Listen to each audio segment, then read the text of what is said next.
ফেনীর বন্যা নিয়ন্ত্রণ বাঁধের 4টি স্থান ভাঙন। ফুলগাজী ও পরশুরাম উপজেলার এইচএসসি ও সমমানের পরীক্ষা স্থগিত। খাগড়াছড়িতে টানা বর্ষণে পাহাড় ধস।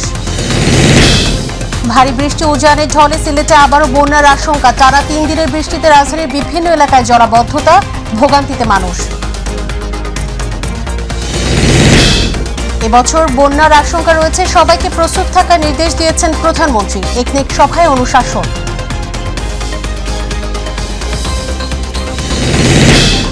আইন অনুযায়ী প্রতি বছর সরকারি কর্মকর্তা কর্মচারীদের স্থাবর অস্থাবর সম্পত্তির হিসাব দাখিলের নির্দেশ দিয়েছেন হাইকোর্ট। কোনো ব্যক্তির দায় পুলিশ বাহিনী নেবে না বললেন আইজিপি। অভিযুক্তদের বিরুদ্ধে চলছে তদন্ত প্রক্রিয়া।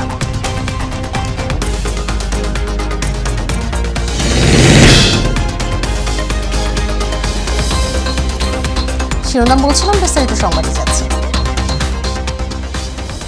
ভারী বৃষ্টিপাত ও উজানের পাহাড়ি ঢলে ফেনীর বন্যা নিয়ন্ত্রণ বাঁধের 4টি স্থানে ভাঙন দেখা দিয়েছে।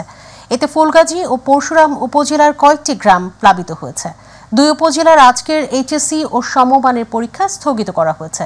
উত্তরাঞ্চলের তিস্তা সহ অন্যান্য নদ নদীর পানি বাড়ছে। খাগড়াছড়িতে টানা বর্ষণে সড়কের পাশে পাহাড় ধসের ঘটনা ঘটেছে। সড়ক ডুবে যাওয়ায় সাজেক ভ্যালিতে প্রায় 6 শতাধিক পর্যটক আটকা পড়েছেন।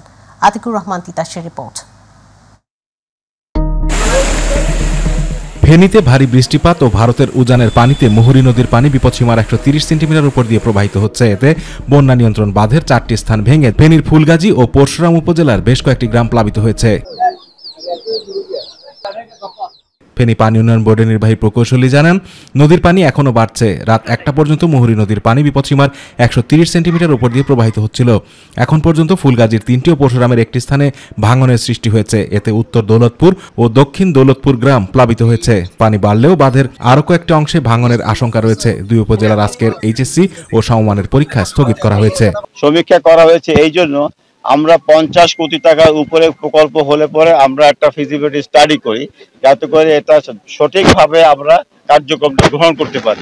উজান থেকে নেমে আসা ঢলে তিস্তা নদীতে দ্বিতীয়বারের মতো পানি বাড়ছে। তিস্তার কাউনিয়া পয়েন্টে পানি বিপদসীমা অতিক্রম করেছে। এ কারণে জেলার অন্য নদ নদীতেও পানি বেড়ে নদী তীরবর্তী নিম্নাঞ্চল প্লাবিত হয়েছে। সেই সঙ্গে শুরু হয়েছে ভাঙন। গঙ্গাছড়া উপজেলার লক্ষ্মীটারি ইউনিয়নের বাগেরহাট, ইচলিট চর, শঙ্করদহ চর, কোলকন্দ ইউনিয়নের পূর্ব বিনবিনা, নোয়ালী চরের প্রায় 1000 পরিবার পানিবন্দী হয়ে পড়েছে। পরিস্থিতি স্বাভাবিক রাখতে ডালিয়া ব্যারেজের সব গেট খুলে রাখা হয়েছে। তিস্তা ছাড়াও দেশের উত্তরাঞ্চলের ধরলা ও দুধকুমার নদীর পানি বৃদ্ধি পাচ্ছে, যা 24 ঘন্টা পর্যন্ত অব্যাহত থাকতে পারে বলে জানিয়েছে পানি উন্নয়ন বোর্ড।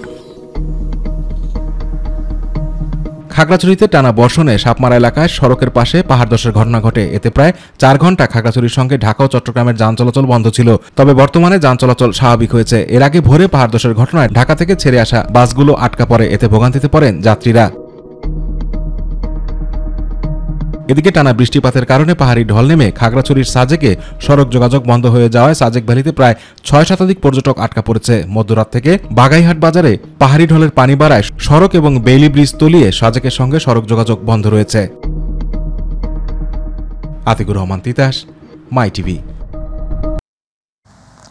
গত কয়েকদিনে ভারী বৃষ্টি ও উজানের ঢলে সিলেট অঞ্চলের নদ নদীর পানি বেড়ে আবারও বন্যার আশঙ্কা দেখা দিয়েছে। পানি উন্নয়ন বোর্ড বলছে, আগামী কয়েকদিন ভারী থেকে অতি ভারী বৃষ্টিতে কিছু কিছু নিচু এলাকা প্লাবিত হতে পারে। এদিকে শক্তিয়ারখলা এলাকায় 1.5 কিলোমিটার সড়ক তলিয়ে যাওয়ায় বন্ধ আছে সুনামগঞ্জ তাহিরপুর যান চলাচল। প্রতিনিধিদের পাঠানো তথ্যচিত্র আরও জানাচ্ছেন শামস সাব্রিজ উচ্ছ্বাস। টানা 2 দফা বন্যা শেষে আবারও বন্যার শঙ্কা দেখা দিয়েছে সিলেট ও সুনামগঞ্জে। দেশের উত্তর পূর্বাঞ্চল ও ভারতের মেঘালয়, আসামে ভারী বর্ষণের ফলে ইতিমধ্যে সিলেটে বিপদসীমা অতিক্রম করেছে সুরমা ও সুনামগঞ্জে জাদুকাটা নদীর পানি। গত 2 দিনে ভারী বৃষ্টিপাতের ফলে জাদুকাটা নদী হয়ে তাহিরপুর সুনামগঞ্জ সড়ক সরাসরি যান চলাচল বন্ধ হয়ে গেছে। এই সড়কের আনোয়ারপুর অংশের ডুবন্ত সড়কের উপর দিয়ে পানি প্রবাহিত হচ্ছে। ফলে পারাপারে খেয়া নৌকা ব্যবহার করছেন যাত্রী ও স্থানীয়রা। আমার মনে হচ্ছে যে অতি শীঘ্রই আমাদের শহর বন্যায় প্লাবিত হওয়ার সম্ভাবনা খুব বেশি। পানি বাড়লে পানি তোলা আছে বর্তমানে। পানি উন্নয়ন বোর্ডের বন্যা সতর্কীকরণ পূর্বাভাস কেন্দ্র জানিয়েছে, সিলেট অঞ্চলে চলতি সপ্তাহে তুলনামূলক বেশি বৃষ্টিপাত হওয়ার সম্ভাবনা রয়েছে। এখন পর্যন্ত যে পূর্বাভাস পাওয়া গিয়েছে যে আগামী 48 থেকে 72 ঘন্টা সিলেট অঞ্চলে ভারী বৃষ্টিপাতের সম্ভাবনা রয়েছে। তো তারই সাথে যদি চেরাপুঞ্জিতে বৃষ্টিপাত হয়, ডেফিনেটলি বন্যার একটা সম্ভাবনা রয়েছে। আর চেরাপুঞ্জিতে যদি বৃষ্টিপাতের পরিমাণটা কম হয় তাহলে হয়তো বন্যা সিলেট অঞ্চলে নাও হতে পারে। সিলেট আবহাওয়া অফিস জানিয়েছে সোমবার জেলায় 3 ঘন্টায় 65 মিলিমিটার বৃষ্টিপাত রেকর্ড করা হয়েছে। ভারী বৃষ্টিপাতের পূর্বাভাসে ফের বন্যার শঙ্কায় নগরবাসী। এখানে প্রায় এতটুকু পানি হচ্ছে, এটা কাটিয়ে উঠছে না, উঠতে আবার বন্যা শুরু হয়ে যায়। এদিকে সুনামগঞ্জ পানি উন্নয়ন বোর্ড জানিয়েছে চেরাপুঞ্জির বৃষ্টির কারণে উজানের পানিতে সীমান্তের নিচু সড়ক প্লাবিত হয়েছে। এছাড়া দুর্গাপুর, বিশমপুর ও দুয়ারা বাজারেও পানি উঠেছে। শামস তাবরিজ উচ্ছ্বাস, মাই টিভি নিউজ ডেস্ক। জন্ম সরাসরি যুক্ত হচ্ছে সিলেট থেকে প্রতিনিধি মৃণাল কান্তি দাস আছেন বন্যার খবর জানাতে। মৃণাল, সিলেটে বন্যা পরিস্থিতি কেমন দেখছেন? সার্বিক কি পরিস্থিতি, আপনার কাছে কি তথ্য আছে আমাদের জানাবেন। আপনাকে পাহাড়ি ঢল এবং অবিরত বৃষ্টির কারণে সিলেটের নদ নদীগুলোর পানি কিন্তু বৃদ্ধি পাচ্ছে। আমরা অবস্থান করছি সিলেটের সুরমা নদীর পাড়ে। আমি যদি আপনাদেরকে এখানে সুরমা নদীর পরিস্থিতিটা দেখানোর চেষ্টা করি এবং আপনার মাধ্যমে যদি মাই টিভির দর্শকদের জানাতে চাই, ইতিমধ্যে কিন্তু সিলেটের তিনটি নদীর 6টি পয়েন্টে পানি বিপদসীমার উপর দিয়ে প্রবাহিত হচ্ছে এবং পানি বৃদ্ধির কারণে নতুন করে 3য় দফা বন্যার মুখে পড়েছে সিলেট অঞ্চল। পানিবন্দী হয়ে পড়েছেন কয়েক লাখ মানুষ। 2 দিন ধরেই কিন্তু সিলেটে টানা বৃষ্টি হচ্ছে।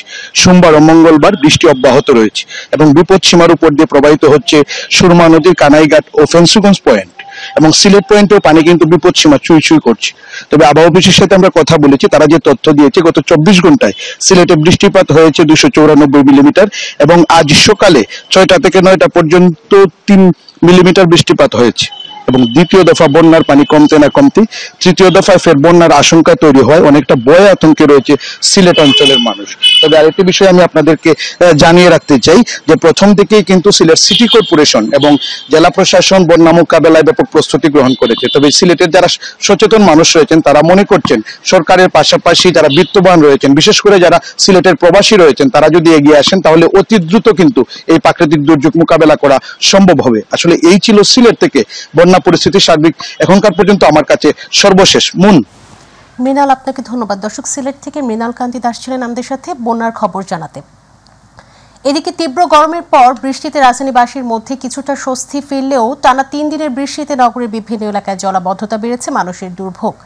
সকাল থেকে এখন পর্যন্ত মেঘাচ্ছন্ন রয়েছে ঢাকার আকাশ। থেমে থেমে চলছে গুড়ি গুড়ি বৃষ্টি, আবার কোথাও কোথাও মুষলধারে।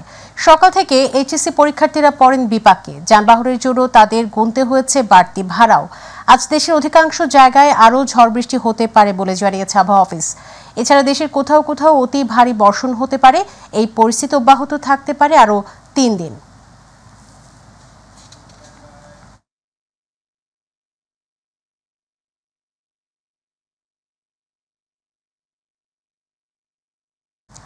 এই মুহূর্তে খিলগাঁও এলাকা থেকে জলাবদ্ধতার খবর জানাতে সরাসরি যুক্ত হচ্ছেন সহকর্মী আবু সাইদ অপু। রাজধানীর বৃষ্টি এবং জলাবদ্ধতার কেমন চিত্র দেখছেন, মানুষের ভোগান্তির তথ্য জানাবেন।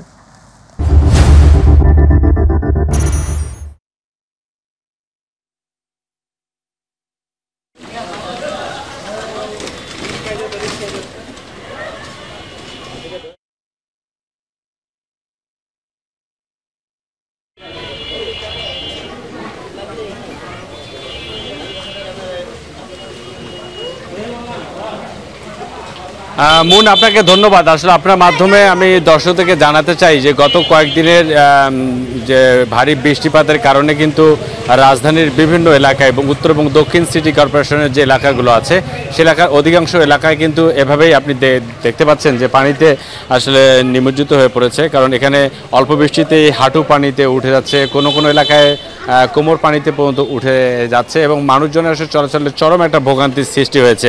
এবং আমি যদি একটু দেখাতে চাই যে এই বৃষ্টিপাতের কারণে কিন্তু আসলে অনেকটা যানজটেরও কিন্তু সৃষ্টি হয়েছে। কারণ হচ্ছে কি, এখানে আসলে এই পানিবন্দী মানুষগুলোর একটাই দাবি যে এই দীর্ঘদিনের দাবি যে স্থানীয় যারা জনপ্রতিনিধিরা আছেন তাদের কাছে তারা বলেছেন যে এই পানিবন্দিটা আসলে পানি নিষ্কাশনের ব্যবস্থায় কী ধরনের পদক্ষেপ তারা নিয়েছেন। আমরা এখানে দেখেছি যে সুয়ারেজ লাইনগুলো আছে সেগুলো আসলে পরিষ্কার পরিচ্ছন্নতা না থাকার কারণে কিন্তু পানি যে নির্গত হবে সেই আসলে পরিবেশটা কিন্তু আসলে নাই। এই না থাকার ফলে কিন্তু পানিগুলো আসলে বের হতে না পারার কারণে এই জলাবদ্ধতা মানে আপনার সৃষ্টি হচ্ছে। পাশাপাশি এই পানি 2-3 দিন বদ্ধ থাকার ফলে মানুষ আসলে নানা মানে চর্মরোগে আক্রান্ত হচ্ছে এবং স্থানীয় এলাকাবাসীরা বলছেন সবাই যে এখানকার যারা সংশ্লিষ্ট কর্তৃপক্ষ রয়েছেন, জনপ্রতিনিধি রয়েছেন, তারা যদি একটু সজাগ হন তাহলে হয়তো বা এই যে জলাবদ্ধতা সেই জলাবদ্ধতা থেকে কিছুটা হলেও রেহাই পাওয়া সম্ভব। এবং অনেকে আসলে একটি বিষয় আসলে না বললে নয় যে এই খিলগাঁও এলাকায় কিছুদিন আগে এই জলাবদ্ধতার কারণে একজন নারী আসলে ঘর থেকে বের হওয়ার সময় বিদ্যুতের খুঁটির সাথে আর্থিংয়ের তারের সংযুক্ত থাকার কারণে কিন্তু ঘটনাস্থলে আসলে মারা যায়। এই বিষয়টা কিন্তু আসলে এলাকায় বেশ চাউর হয়েছে এবং সবাই আসলে বলছেন যে দুর্ভোগের যে চিত্রটি সেটি থেকে তারা আসলে পরিত্রাণ পেতে চায়। আপনি যে পরিস্থিতি দেখছেন মন, এই পরিস্থিতি কিন্তু আসলে রাজধানীর বিভিন্ন ওয়ার্ডে কিন্তু এই একই অবস্থা বিরাজ করছে। অর্থাৎ সব কিছু মিলে বলতে গেলে এই জলাবদ্ধতার নিরসনের ক্ষেত্রে যারা সংশ্লিষ্ট কর্তৃপক্ষ রয়েছেন তারা যদি একটু আসলে দেখভালটা আসলে ভালোভাবে করেন এবং যারা পরিষ্কার পরিচ্ছন্ন কর্মী রয়েছেন সিটি কর্পোরেশনের যে সুয়ারেজ লাইনগুলো রয়েছে এই লাইনগুলো কিন্তু আসলে ঠিকভাবে পরিষ্কার পরিচ্ছন্নতা না থাকার কারণে এবং পানি আসলে জমেই থাকছে, পানি আসলে নির্গত হওয়ার সুযোগ নেই, যার ফলে এই জলাবদ্ধতার মানে সৃষ্টি হয়েছে। তো মূল আসলে খিলগাঁও থেকে এটাই ছিল আমার কাছে সর্বশেষ। তবে একটি কথা না বললে নয়, নগরবাসীর একটাই দাবি যে এই জলাবদ্ধতা থেকে রেহাই পেতে হলে যারা সংশ্লিষ্ট ঊর্ধ্বতন কর্তৃপক্ষ রয়েছেন তারা যদি এই ড্রেনেজ ব্যবস্থাটাকে আসলে পরিচ্ছন্ন করেন এবং ক্লিন করেন, অর্থাৎ তাহলে এই পানিটা নিষ্কাশন হবে এবং মানুষের যাতায়াতে কোনো ভোগান্তি হবে না। এবং এখানে কিন্তু দু একটা দুর্ঘটনারও ঘটনা ঘটছে, কারণ খানাখন্দ আছে, অনেক সময় খানাখন্দ তারা দেখতে পাচ্ছে না। অর্থাৎ সব কিছু মিলে একটা জলরব অবস্থার সৃষ্টি হয়েছে এই মানে পানি হওয়ার ফলে।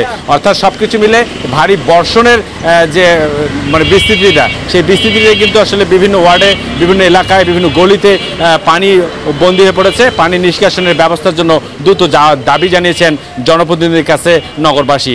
তো মন, এটাই ছিল আমার কাছে খিলগাঁও এলাকা থেকে সর্বশেষ খবর। মন। আপনাকে ধন্যবাদ। দর্শক, রাজধানীর খিলগাঁও এলাকা থেকে বৃষ্টি এবং জলাবদ্ধতার তথ্য জানাচ্ছিলেন সহকর্মী আবু সাইদ অপু। এবছর বন্যার আশঙ্কা রয়েছে, সবাইকে প্রস্তুত থাকার নির্দেশ দিয়েছেন প্রধানমন্ত্রী। একনেক সভায় এই অনুশাসন দেওয়া হয়েছে বলে জানিয়েছেন পরিকল্পনা মন্ত্রী মেজর জেনারেল অবসরপ্রাপ্ত আব্দুস সালাম। সকালে এনএসি সম্মেলন কক্ষে একনেক বৈঠক অনুষ্ঠিত হয়। পরে পরিকল্পনা মন্ত্রী সাংবাদিকদের জানান, বর্ষা মৌসুমে বৃষ্টির কারণে অফিসে বা ঘরে বসে কাজ শেষ করার নির্দেশ দিয়েছেন প্রধানমন্ত্রী। একজন পিডিকে একটির বেশি কাজ না দেওয়ার নির্দেশ দিয়েছেন তিনি। এছাড়া কৃষি কাজ যেন ব্যাহত না হয় সেজন্য ঘনবসতি এলাকায় জমি অধিগ্রহণ করে প্রকল্প না নেওয়ারও পরামর্শ দিয়েছেন প্রধানমন্ত্রী।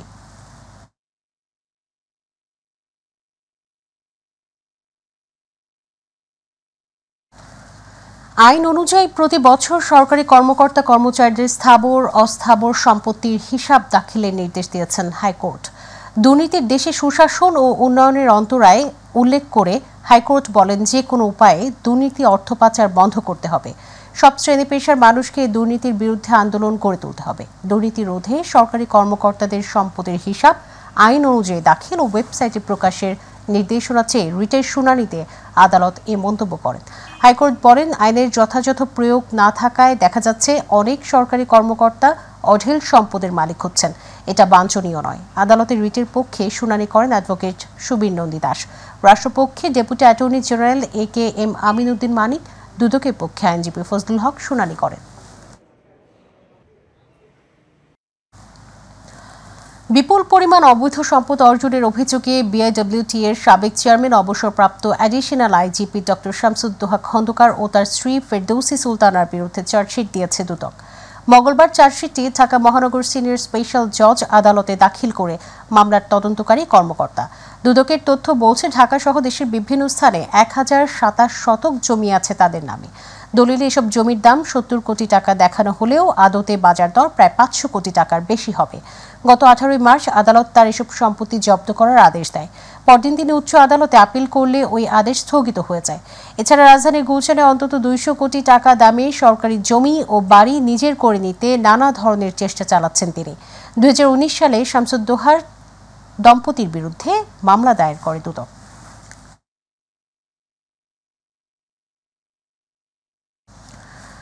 কোনো ব্যক্তির দায় পুলিশ বাহিনী নেবে না বলে মন্তব্য করেছেন আইজিপি চৌধুরী আব্দুল আল মামুন। সকালে রাজশাহী মেট্রোপলিটন পুলিশ সদর দপ্তরে সাংবাদিকদের প্রশ্নের জবাবে এই কথা বলেন তিনি।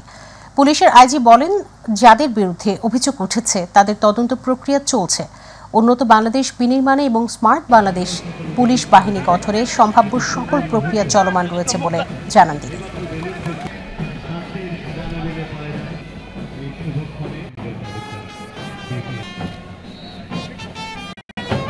আমরা এই সংগঠন হিসেবে আমরা ব্যক্তির দায় এটা আমরাকে কখনো এটাকে আমরা এই আমাদের সংগঠন থেকে এটা কখনো এর দায় আমরা নেই না। এটা ব্যক্তির দায়, যেভাবে এটার তদন্ত প্রক্রিয়া চলছে এই তদন্ত প্রক্রিয়া অনুযায়ী এটা নিষ্পত্তি হবে। বাংলাদেশের ভেতর দিয়ে ভারতের রেল লাইন হতে দেওয়া হবে না বলে মন্তব্য করেছেন বিএনপি চেয়ারপারসনের উপদেষ্টা জয়নুল আবদিন ফারুক। রাজধানীতে গণতন্ত্র ফোরাম আয়োজিত অবস্থান কর্মসূচিতে এই মন্তব্য করেন তিনি। ফারুক বলেন, ভারত সফরে কিছুই আনতে পারেনি আওয়ামী লীগ সরকার। সমঝোতায় বাংলাদেশ নয় ভারত লাভবান হয়েছে বলেও মন্তব্য করেন বিএনপির এই নেতা।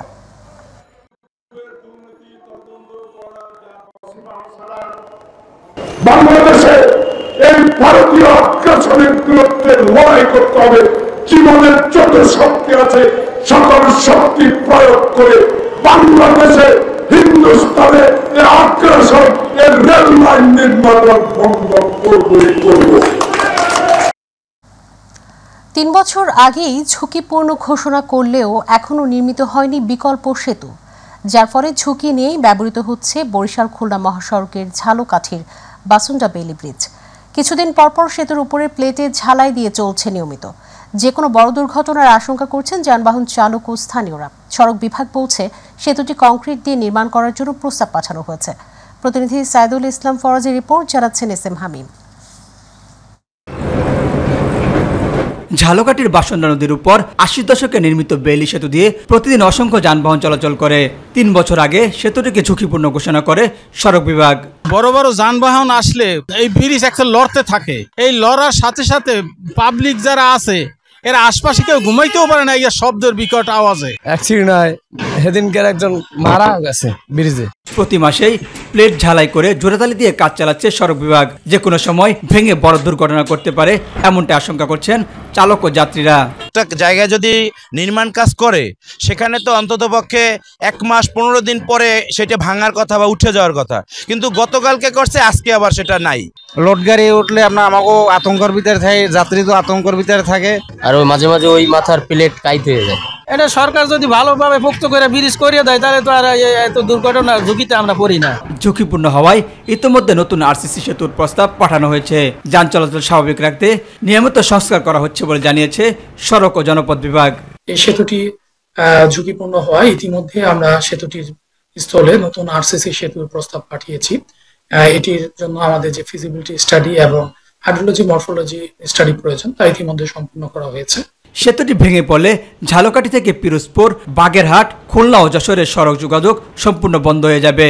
তাই দ্রুত সেতুটি নতুন করে নির্মাণের দাবি জানিয়েছেন স্থানীয়রা। এসএম হামিম, মাই টিভি। মুন্সিগঞ্জের গজারিয়ায় কাভার্ড ভ্যান, মালবাহী ট্রাক ও সিএনজি চালিত অটোরিকশার সংঘর্ষে 2 জন গুরুতর আহত হয়েছেন। সকাল 6:45টার দিকে ঢাকা চট্টগ্রাম মহাসড়কের ভিটিকান্দি এলাকায় এই দুর্ঘটনা ঘটে। পুলিশ ও প্রত্যক্ষদর্শীরা জানিয়েছে, সকালে মহাসড়ক দিয়ে উল্টো পথে আনারপুরা বাসস্ট্যান্ড থেকে ভবেরচর বাসস্ট্যান্ডের দিকে যাচ্ছিল সিএনজি চালিত একটি অটোরিকশা। অপরদিকে একটি কাভার্ড ভ্যান ও একটি মালবাহী ট্রাক কুমিল্লা থেকে ঢাকার দিকে যাচ্ছিল। এ সময় কাভার্ড ভ্যান, মালবাহী ট্রাক ও সিএনজি ভিটিকান্দি এলাকায় অতিক্রম করার সময় ত্রিমুখী সংঘর্ষে হতাহতের এই ঘটনা ঘটে। মিয়ানমার সেনাবাহিনীর গুলির ঘটনায় এখনও স্বাভাবিক হয়নি সেন্ট মার্টিন দ্বীপের বাসিন্দাদের যাতায়াত। খাদ্য ঘাটতি সহ দ্বীপবাসী বঞ্চিত হচ্ছে উন্নত চিকিৎসা ও অন্যান্য প্রয়োজনীয় সেবা থেকেও। পরিস্থিতি মোকাবেলায় বিকল্প যাতায়াতের পথ হিসেবে শাহপরী দ্বীপের কাছে গোলারচর খনন করে স্থায়ী যোগাযোগ ব্যবস্থা সৃষ্টির দাবি জানিয়েছে সেন্ট মার্টিনের জনগণ। প্রতিনিধি এম কেফায়েতুল্লাহ খানের পাঠানো তথ্য ও ছবি নিয়ে রিপোর্ট করেছেন ইলিয়াস কমল। জুন মাসের শুরু থেকেই সেন্ট মার্টিনগামী ট্রলারে নিয়মিতই গুলি করতে শুরু করে মিয়ানমারের সেনাবাহিনী। নিরাপত্তার ভয়ে দ্বীপের সাথে যান চলাচল সহ সাধারণ মানুষের যোগাযোগ বিচ্ছিন্ন হয়ে পড়ে। পরীক্ষামূলকভাবে কয়েকবার 2-1টি ট্রলার ও 2টি স্পিডবোট আসা যাওয়া করলেও এখনও চলাচল স্বাভাবিক হয়ে ওঠেনি। যোগাযোগ বন্ধ থাকায় খাদ্য সংকট সহ নিত্য প্রয়োজনীয় পণ্যের সংকটে দেশের একমাত্র প্রবাল দ্বীপের বাসিন্দারা। জরুরি চিকিৎসার প্রয়োজন পড়লেও উন্নত চিকিৎসার ব্যবস্থায় দ্বীপ ছাড়া যাচ্ছে না। আমাদের জীবনের ঝুঁকি নিয়ে সেন্ট মার্টিন মায়ানমারের জলসীমা ব্যবহার করে সেন্ট মার্টিন থেকে টেকনাফে যাতায়াত করতে চাই না। মিয়ানমারের জলসীমা থেকে আমরা রিস্ক নিয়ে যাতায়াত করতে চাই না। শেষ জীবন ঝুঁকি থেকে আমরা বাঁচতে হলে এই যে শাহপরীদ্বীপ গুড়াচর খনন ছাড়া বিকল্প কোনো উপায় নেই। যেভাবে হোক আমাদের গুড়াচরটা অন্তত খনন করে আমাদের জায়গা থেকে আমাদেরকে একটা চলাচলের ব্যবস্থা করে দেওয়া হয়। পরিস্থিতি মোকাবেলায় বিকল্প চলাচলের পথ হিসেবে শাহপরীদ্বীপের কাছে গোলারচর খননের দাবি জানিয়েছে সেন্ট মার্টিনবাসী। গোলারচর খনন করলে টেকনাফ সেন্ট মার্টিন রুটে স্থায়ী যোগাযোগের পথ সৃষ্টি হবে। একই সাথে কাটবে মিয়ানমারের সেনাবাহিনীর গুলি নিয়ে দুশ্চিন্তা, এমনটাই মনে করেন দেশ সেরা পর্যটন স্পটের বাসিন্দারা। গোলারচরে পাক দিয়ে আমাদেরকে ড্রাইভিং করে আমাদেরকে এখান থেকে যাতায়াত করার সুযোগ দেওয়া হোক। আমাদের টেকনাফ সেন্ট মার্টিনবাসীর লোকজন সুবিধার জন্য, বিপদ রক্ষার জন্য একটা জেডির ব্যবস্থা যেন এমার্জেন্সি করে মাননীয় প্রধানমন্ত্রীর কাছে আমরা কুল আবেদন জানাচ্ছি। বাংলাদেশি পর্যটকদের কেন্দ্রীয় আকর্ষণ সেন্ট মার্টিন দ্বীপের যোগাযোগ সংস্কারে সরকার দ্রুত পদক্ষেপ নেবেন, এমনটাই প্রত্যাশা স্থানীয়দের। ইলিয়াস কমল, মাই টিভি। এরই সাথে সংবাদের শেষ প্রান্তে আমরা শিরোনাম জানিয়ে দিচ্ছি আরও একবার। ফেনীর বন্যা নিয়ন্ত্রণ বাঁধের 4টি স্থানে ভাঙন, ফুলগাজী ও পরশুরাম উপজেলা এইচএসসি ও সমমানের পরীক্ষা স্থগিত, খাগড়াছড়িতে টানা বর্ষণে পাহাড় ধস। ভারী বৃষ্টি ও ঝড়ে সিলেটে আবারও বন্যার আশঙ্কা, টানা 3 দিনের বৃষ্টিতে রাজধানীর বিভিন্ন এলাকায় জলাবদ্ধতা, ভোগান্তিতে মানুষ।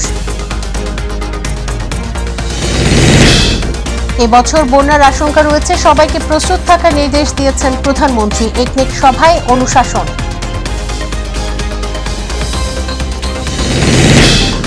আইন অনুযায়ী প্রতি বছর সরকারি কর্মকর্তা কর্মচারীদের স্থাবর অস্থাবর সম্পত্তির হিসাব দাখিলের নির্দেশ দিয়েছেন হাইকোর্ট। কোনো ব্যক্তির দায় পুলিশ বাহিনী নেবে না বললেন আইজিপি, অভিযুক্তদের বিরুদ্ধে চলছে তদন্ত প্রক্রিয়া।